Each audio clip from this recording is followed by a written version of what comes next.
But then I was curious about the whole story, and I decided not to take the story of the drawer, but I was fascinated with my uncle who died in Yosemite, and about whom nobody heard much anymore at all. The body wasn't shipped back. I mean, the whole thing was sort of strange. There seemed to be a vacuum around the history of Lou. And I searched the net and found an obituary for Lou in the Berkeley Daily Gazette. The obituary published in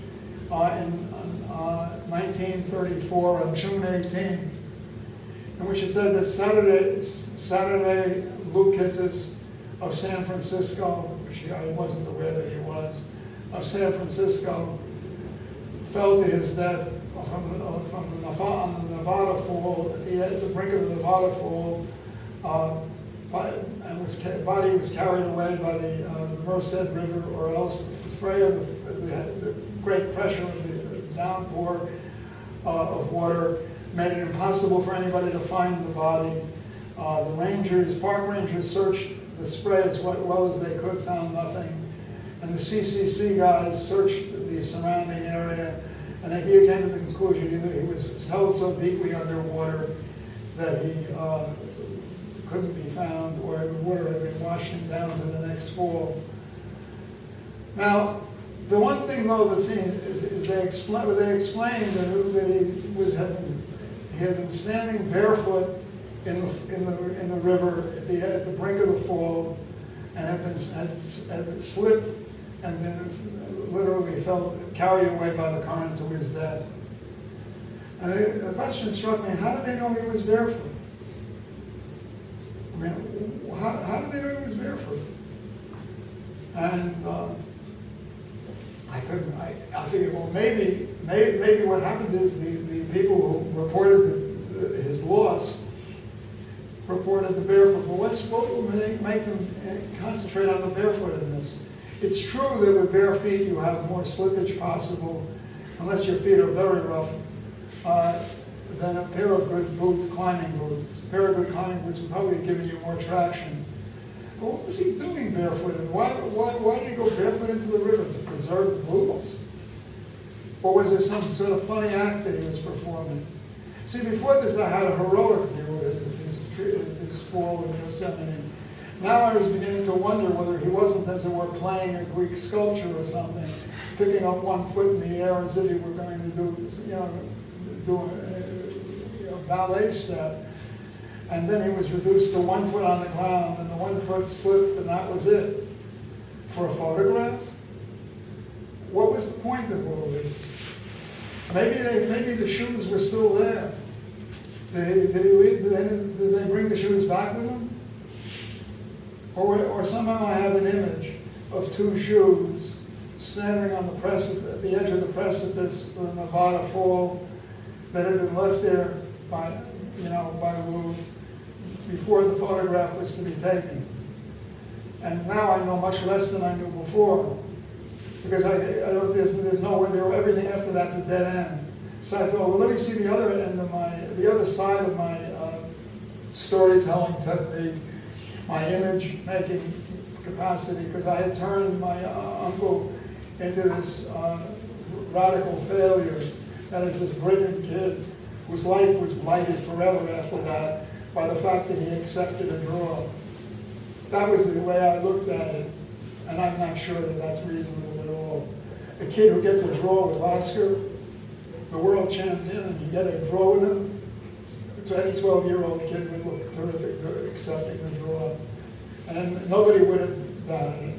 And I kept saying, no, he should never have taken the draw. Well, I don't know what I would have done. Probably I wouldn't have taken the draw. But the point is, you don't know what the situation is like. So I wanted to find out what everybody said. What did they say in Scranton about his kid taking the draw? They probably, I would imagine they might have celebrated. I mean, have a world champion come in and have somebody take a draw with him, and the one that takes a draw with him is a 12-year-old. I should imagine they would have celebrated. I couldn't find any reference to it in the Scranton papers in the 1930s. Although that event was earlier, actually, I'm sorry, the death of Lou was 34. But the event must have been in the early 20s, and I went through all the newspapers around to find if I could find the story of Lasker coming to Scranton, and I couldn't find it. So now I'm faced with two stories that have wonderful formal narrative properties that I'm not sure have any truth in them at all. The heroic climbing of Yosemite may have been merely an act of vanity, to show somebody, look, we're here. Here I am in Yosemite looking cute. Now, it's not consonant with my view of him, because he was a very charming, handsome guy. It didn't seem to me that that would be his style. So what did he mean? Did he mean something? Was it a suicide? Was it a fatigue of life, a disgust with life that let him do it on purpose? That's also a demonic possibility, but I have no way of knowing. But the damn shoes keep troubling me. I keep thinking it sounds like, it literally sounds like the Greek philosopher who jumped into the volcano and left his shoes behind. Was that what it was? Was he putting an end to something? He had never been able to find himself. But he was only 24 years old, so not finding yourself at 24 is not a big deal. Not finding yourself till you're 30 or 35 is a big deal, but he didn't make it that far. So it comes in that contingency may have played, it may have been nothing other than a pure contingency. It's the same way that the death of my father 3 weeks earlier was a death based essentially on the unavailability of penicillin. Penicillin had not been invented yet, sulfa drugs were not available, and my father died of having his throat painted with silver nitrate, which in very mild and dilute form kills streptococci, but which in more concentrated form can kill you. The doctor was incompetent and he killed him. Wasn't his fault. So he was 27 years old. So what can I make of the imaginary death of my family? Nothing at all. That is to say, all I know is the uncertainty situation. It's more like what's going on. And so, in a way, now I've come to regard collage as a form of defense against the banality of narrative. And narrative is a defense against the dislocation, the exaggerated dislocation that the collage produces. And so I suspect that there's strategies, each of which is appropriate at some particular time for what you're doing. And what I'm trying to do is understand, or what I mean is come to tune to something. I'm trying to come to an idea of what's going on. And any means that are available is what I recommend.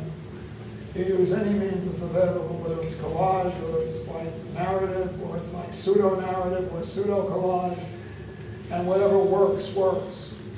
How do you know it works? You know from experience.